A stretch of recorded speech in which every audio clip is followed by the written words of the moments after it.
بنی اسرائیل میں ایک شخص تھا جس نے 99 قتل کیے تھے۔ پھر ایک وقت آیا کہ اسے اپنے گناہوں پر ندامت محسوس ہونے لگی اور اس نے لوگوں سے پوچھنا شروع کیا، اس وقت زمین پر بسنے والوں میں سب سے بڑا عالم کون ہے؟ لوگوں نے اسے ایک راہب کا پتہ بتایا۔ وہ اس کے پاس آیا اور اس سے پوچھنے لگا، میں نے 99 قتل کیے ہیں، کیا میرے لیے توبہ کی کوئی صورت ہے؟ راہب نے جواب دیا، نہیں۔ اس نے غصے میں آ کر اسے بھی قتل کر دیا، یوں اس کے 100 قتل پورے ہو گئے۔ اس کے بعد بھی ضمیر کی خلش نے اسے چین نہ لینے دیا اور اس نے اپنی تلاش دوبارہ شروع کر دی اور لوگوں سے پوچھنے لگا، مجھے بتاؤ اس وقت زمین پر بسنے والوں میں سب سے زیادہ علم کس کے پاس ہے؟ اس دفعہ اسے ایک ایسے آدمی کا پتہ بتایا گیا جو اس وقت کی آسمانی کتاب اور شریعت کا درست علم رکھنے والا تھا۔ وہ اس کے پاس گیا اور اسے بتایا کہ وہ 100 قتل کر چکا ہے، کیا اس کے لیے توبہ کا کوئی امکان ہے؟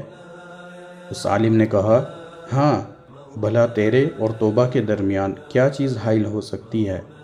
لیکن تجھے اپنی بستی کے برے ماحول کو چھوڑ کر فلاں بستی میں جانا ہوگا جہاں ایسے لوگ رہتے ہیں جو اللہ کی عبادت کرتے ہیں۔ تو بھی ان کے ساتھ اللہ کی عبادت میں زندگی بسر کر اور اپنی بستی کی طرف واپس مت آنا، کیونکہ یہ برائی والی بستی ہے۔ وہ چل پڑا۔ ابھی آدھا سفر ہی طے کیا تھا کہ اسے موت نے آ لیا۔ جب چلنے کی ہمت نہ رہی اور نیچے گرا تو اپنے سینے کو گھسیٹ کر خود کو گناہوں بھری زمین سے دور کرنے کی کوشش کرنے لگا۔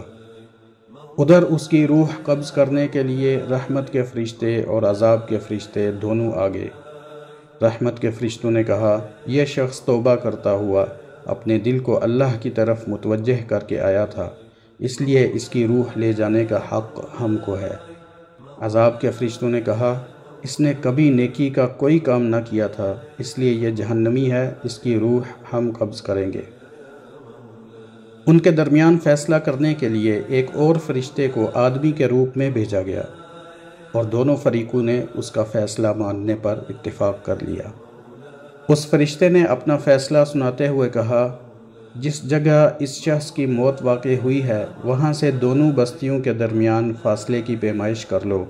اگر تو وہ نیک لوگوں کی بستی سے زیادہ قریب ہے تو وہ جنتی ہے اور اس کی روح رحمت کے فرشتے لے جائیں گے، اور اگر اس بستی سے زیادہ قریب ہے جہاں سے یہ آ رہا تھا تو اس کی روح عذاب کے فرشتے قبض کریں گے۔ ادھر اللہ سبحانہ و تعالی نے گناہ کی زمین کی طرف حکم بھیج دیا کہ تو دور ہو جا، اور عبادت والی زمین کی طرف حکم بھیج دیا کہ تو قریب ہو جا۔ فرشتوں نے فاصلے کی پیمائش کی تو اسے نیک لوگوں کی بستی سے ایک بلشت قریب پایا، چنانچہ رحمت کے فرشتوں نے اسے اپنے ہاتھوں میں لے لیا اور اس کی بخشش کر دی گئی۔ اس قصے سے سب سے پہلی بات یہ معلوم ہوتی ہے کہ انسان کو کسی بھی حال میں اللہ سبحانہ و تعالی کی رحمت سے مایوس نہیں ہونا چاہیے۔ گناہ کتنے بھی بڑے ہوں، اللہ تعالیٰ کی رحمت ان سب سے بڑی ہے۔ دوسری بات یہ معلوم ہوئی کہ جو شخص عبادت گزار ہو، ضروری نہیں کہ وہ شرعی مسائل کا حل بھی درست طریقے سے بتا سکے، اس لیے مسائل کے حل کے لیے علماء کی طرف رجوع کرنا چاہیے۔ تیسری بات یہ پتہ چلی کہ نیکی کا سفر کبھی تمام نہیں ہوتا۔ بندہ ہمیشہ آدھے راستے ہی میں رہتا ہے، یہاں تک کہ اسے موت آ جاتی ہے۔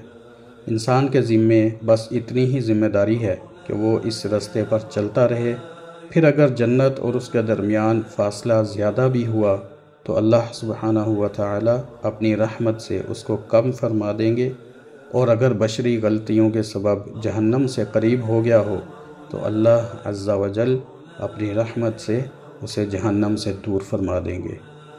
السلام علیکم ورحمۃ اللہ وبرکاتہ۔